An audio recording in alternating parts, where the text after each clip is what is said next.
যশোরের মনিরামপুর উপজেলার চালুয়াহাটি ইউনিয়নের ইচানী হাফিজিয়া মাদ্রাসার শিক্ষক ও কোমলমতি ছাত্রছাত্রীদের যাতায়াতের চরম ভোগান্তি নিরসনে পাশে দাঁড়িয়েছেন উপজেলা যুবদলের যুগ্ম আহ্বায়ক ও বিশিষ্ট সমাজসেবক মোহাম্মদ মতিয়ার রহমান। রাস্তা, কাদা ও পানিতে জমে দীর্ঘদিন ধরে শিক্ষার্থীরা মাদ্রাসা থেকে বের হতে পারছিল না।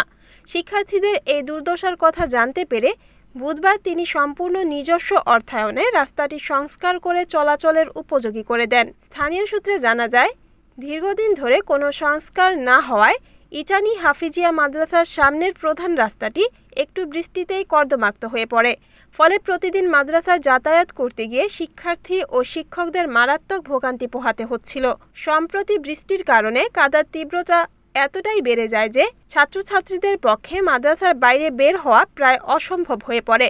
খবরটি পেয়ে যুবদল নেতা মতিয়ার রহমান দ্রুত ঘটনাস্থল পরিদর্শন করেন এবং নিজ দায়িত্বে ইট ও মাটি ফেলে রাস্তাটি সংস্কারের উদ্যোগ নেন।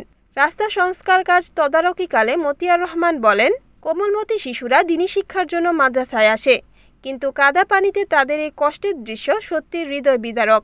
রাজনৈতিক পরিচয়ের ঊর্ধ্বে উঠে একজন দায়িত্বশীল নাগরিক হিসেবে মানুষের পাশে দাঁড়ানো আমাদের নৈতিক দায়িত্ব।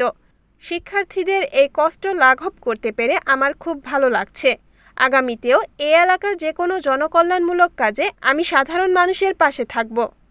এদিকে রাস্তাটি দ্রুত সংস্কার হওয়ায় স্বস্তি ফিরে এসেছে মাদ্রাসার শিক্ষক, শিক্ষার্থী ও অভিভাবকদের মাঝে। ইচানী হাফিজিয়া মাদ্রাসা কর্তৃপক্ষ এবং স্থানীয় এলাকাবাসী মতিয়ার রহমানের এই সামাজিক উদ্যোগ ও মানবিক অনুভূতির তীব্র প্রশংসা করেন এবং তার প্রতি ধন্যবাদ জ্ঞাপন করেন। রিপোর্ট উত্তম চক্রবর্তী, NNTV, যশোর।